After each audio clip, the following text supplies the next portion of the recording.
Yo, what's up YouTubers? Welcome to and welcome back to my channel. Charles here with yet again another how-to video on the 5th gen Honda Prelude. Today I will be installing these lovely carbon fiber mirror covers. Very straightforward installation, so this is going to be a very quick video. I want to give a shout out to Rocky for giving me the tips on where to find these bad boys, shipped straight from Japan. If you do see the weave on these are some quality made covers. They're not mirror housings themselves, but they are covers. Very rare to find, very hard to get. Had these come in, took about 2 weeks, 3 weeks, actually almost a month to get these from Japan. But I'll be showing you how to put these bad boys on, and I believe they're going to be a beautiful addition to Trinity over here.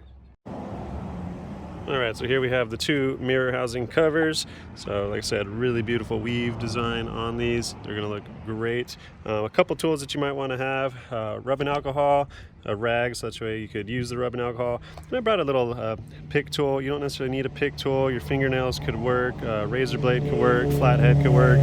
But the reason I got that is just to make it a little bit easier to pull the tabs off of the 3M adhesive that was pre-applied on these mirror housings, so you can pull it off and then get the mirror housings stuck on properly. First thing that you're going to want to do is use the rubbing alcohol, and you're just going to want to clean the surface of the mirror housing just to make sure that there's no wax on it. You don't want anything that potentially would cause the 3M adhesive not to stick properly. So I'm going to go ahead and use the rubbing alcohol to wipe this down right now, peel the tabs off, and get these things stuck on. Just apply a little bit of rubbing alcohol to the rag here. Just wipe the housing clean. It's pretty hot out right now, which is actually going to be a good thing. The heat should allow the tape to stick even better. I do just want to make sure that there's nothing on this housing, no dirt, no wax. Just got it white, clean. Alright, I want to make sure I have the proper housing. Make sure to do a little test fit, and you can see how snug that is and how that's going to look. So perfect.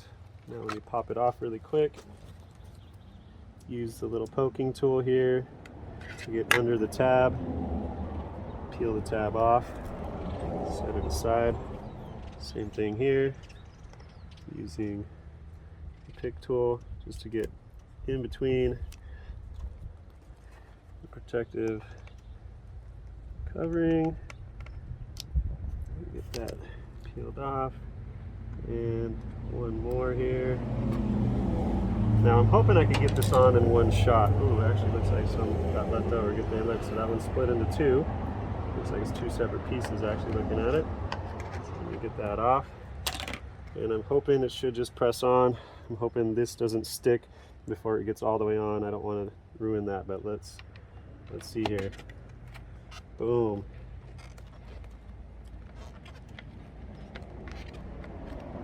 There we go. It's on as best as it's going to get, I believe. It's a pretty snug fitment. I'm just pushing all the edges. I'm not pushing on the mirror glass itself, but I am pushing on the lip of the housing here just to make sure it's a snug fit.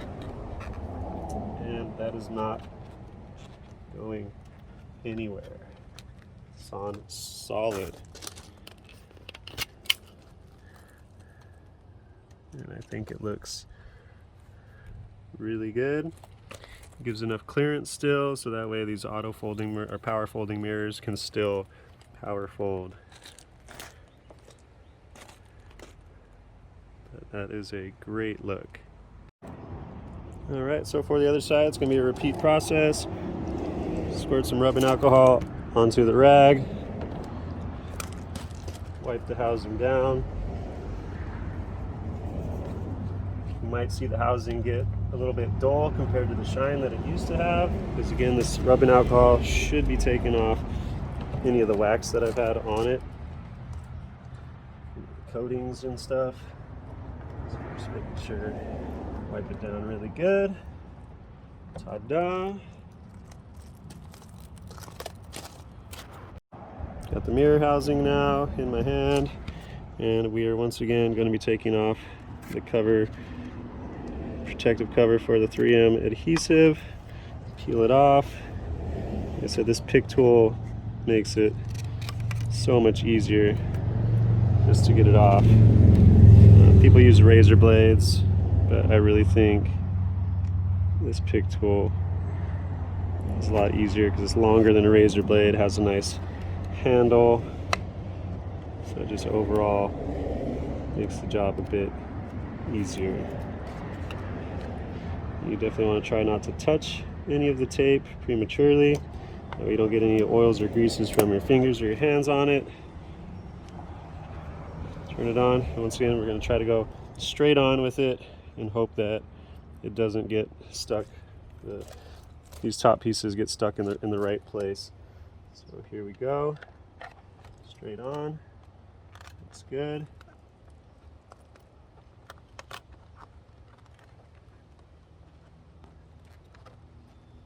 And boom. Once again I'm pushing on, trying not to push on the glass. Just pushing on the lip of the mirror housing, giving it a good press. Pressing down a little bit on the top, because I know that's where some of the adhesive is, down around the sides. And it should be solid. Those are gonna look fresh. Don't know if it's gonna be hard to see, but look at the mirrors. And my hood right now is in the process of getting the underside of it galactified to match some of the interior pieces. Got the Galaxy paint going on it right now as we speak, so that's why it's off. That way I can finish the hood vent video. And if you're just following along right now, there's a how-to video that I'm creating in the process of for a hood vent, how to put a hood vent on your carbon fiber hood, and I already have the vent hole cut and everything. That way it's going to help expel some of the heat from this header. That's pretty much it, guys. Pretty straightforward. If you've just been starting to follow along, you'll see a bunch more how-to videos coming as I continue to modify this vehicle and get it ready for SpoCom in Anaheim this year in August. So really trying to get things cranking, really trying to get it rocking and rolling, level this car up quite a bit so that way it's show car ready and get it ready for the car show. If you like this video, please hit the like button down below, subscribe to the channel, please share with any of your other 5th gen homies or just anybody that's car enthusiast whatsoever, and let's keep the good times rolling. Peace.